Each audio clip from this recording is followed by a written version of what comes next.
ബിസ്മില്ലാ വൽഹംദുലില്ലാ വസ്സലാത്തു വസ്സലാമു അലാ അഷ്റഫി റസൂലില്ലാ വഅലാ ആലിഹി വസഹ്ബിഹി അജ്മഈൻ അമ്മാ ബഅദ്. ഏറ്റവും ബഹുമാനപ്പെട്ട ഉസ്താദുമാർ, എൻ്റെ ശബ്ദം ശ്രവിക്കുന്ന ശ്രോതാക്കൾ, ഇസ്ലാം മനുഷ്യനെ പഠിപ്പിക്കാനും ചിന്തിക്കാനും അന്വേഷിക്കാനുമാണ് ഇസ്ലാം പ്രോത്സാഹിപ്പിക്കുന്നത്. ഖുർആനിന്റെ ഓരോ ആയത്തുകൾ ശാസ്ത്ര ലോകത്തെ കുറിച്ച് വിവരിക്കുന്നത് നമുക്ക് ഖുർആനിലൂടെ കാണാൻ കഴിയും. ആത്മീയതയ്ക്ക് പ്രചോദനം നൽകുന്നത് പോലെ ഭൗതിക ശാസ്ത്രത്തിനും ഇസ്ലാം വളരെയധികം പ്രചോദനം നൽകുന്നുണ്ട്. ഇസ്ലാമിന്റെ ഓരോ നിയമങ്ങളും ശാസ്ത്രീയ വശങ്ങൾ കൊണ്ടാണ് തെളിയിക്കപ്പെടുന്നത്. 8-ാം നൂറ്റാണ്ട് മുതൽ 16-ാം നൂറ്റാണ്ട് വരെ സുവർണ കാലഘട്ടമായിരുന്നു. അന്നാണ് ഇസ്ലാമിക ലോകത്തിലെ മുസ്ലിം പണ്ഡിതന്മാർ, ശാസ്ത്രീയ മുസ്ലിം പണ്ഡിതന്മാർ വളർന്നു വരുന്നത്.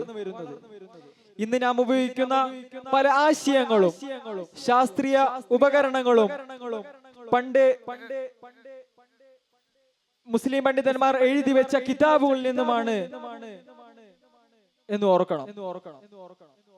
ബഗ്ദാദിലെ ഹൗസ് ഓഫ് വിസ്ഡം പോലെയുള്ള ഗ്രന്ഥങ്ങൾ ഗ്രീക്ക്, പേർഷ്യൻ, ഇന്ത്യ എന്നിവയിലേക്ക് വിവർത്തനം ചെയ്യപ്പെടുകയും അത് യൂറോപ്പിന് നവോത്ഥാനത്തിനായി ഉപയോഗപ്പെടുത്തുകയും ചെയ്തു.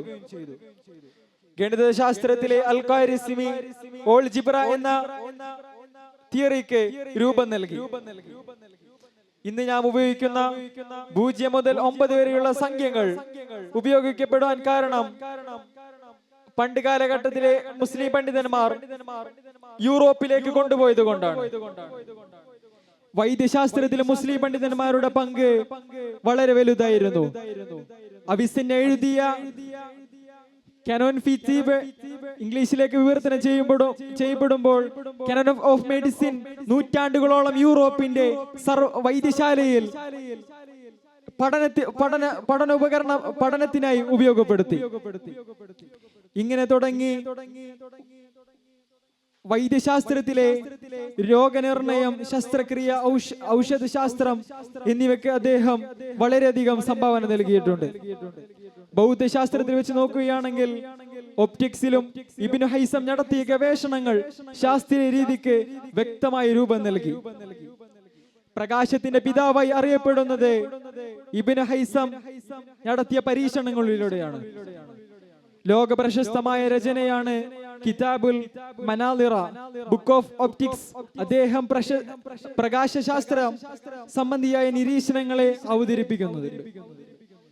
ന്യൂട്ടൺ ജനിക്കുന്നതിന് മുമ്പ്, ന്യൂട്ടൺ ജനിക്കുന്ന 700 വർഷങ്ങൾക്ക് മുമ്പാണ് പ്രകാശ ശാസ്ത്രത്തെ കുറിച്ചുള്ള ബുക്ക് തയ്യാറാക്കുന്നത് എന്ന് നാം ഓർക്കേണ്ടതാണ്.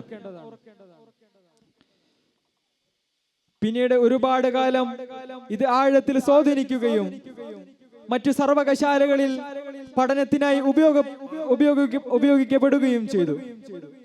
ജ്യോതിശാസ്ത്രത്തിലും മധ്യകാലത്തിലെ മുസ്ലിം പണ്ഡിതന്മാർ കൈവരിച്ച നേട്ടങ്ങൾ ഇന്ന് നമുക്ക് അത് ഉപയോഗപ്രദമാകുന്നുണ്ട്. എന്ന് വെച്ചാൽ നിസ്കരിക്കാനുള്ള സമയവും ദിശയും നക്ഷത്ര പട്ടികകളും എല്ലാം തയ്യാറാക്കി തന്നിട്ടുണ്ട്. അൽ-ബിറൂനി എന്ന് പറയുന്ന മുസ്ലിം പണ്ഡിതൻ ഭൂമി അതിന്റെ അച്ചുതണ്ടിൽ കറങ്ങുന്നുണ്ടോ എന്ന് പരിശോധിച്ച ആദ്യ മുസ്ലിം പണ്ഡിതനാണ് അൽ-ബിറൂനി എന്ന് പറയുന്ന പണ്ഡിതൻ. ഭൂമിയുടെ ആരവും അദ്ദേഹം കൃത്യമായി തന്നെ കണക്കാക്കുന്നുണ്ട്. ഇസ്ലാം അറിവിനെ ആരാധനയുടെ ഭാഗമായിട്ടാണ് കാണുന്നത്. മറിച്ച് ശാസ്ത്രത്തെ ഇത്രയധികം പ്രോത്സാഹിപ്പിക്കുന്ന മറ്റൊരു മതത്തെയും നമുക്ക് കാണാൻ കഴിയില്ല. ശാസ്ത്രീയ വശങ്ങൾ മാനവരാശിക്ക് ബുദ്ധിമുട്ടുണ്ടാക്കുന്ന രീതിയിൽ ഉപയോഗിക്കരുത് എന്ന് ഓർമ്മപ്പെടുത്തിക്കൊണ്ട് ഞാൻ എന്റെ വാക്കുകൾ ഉപസംഹരിക്കുന്നു. വാഖിറു ദഅവാന അനിൽ ഹംദുലില്ലാഹി റബ്ബിൽ ആലമീൻ. അസ്സലാമു അലൈക്കും വറഹ്മത്തുള്ളാഹി.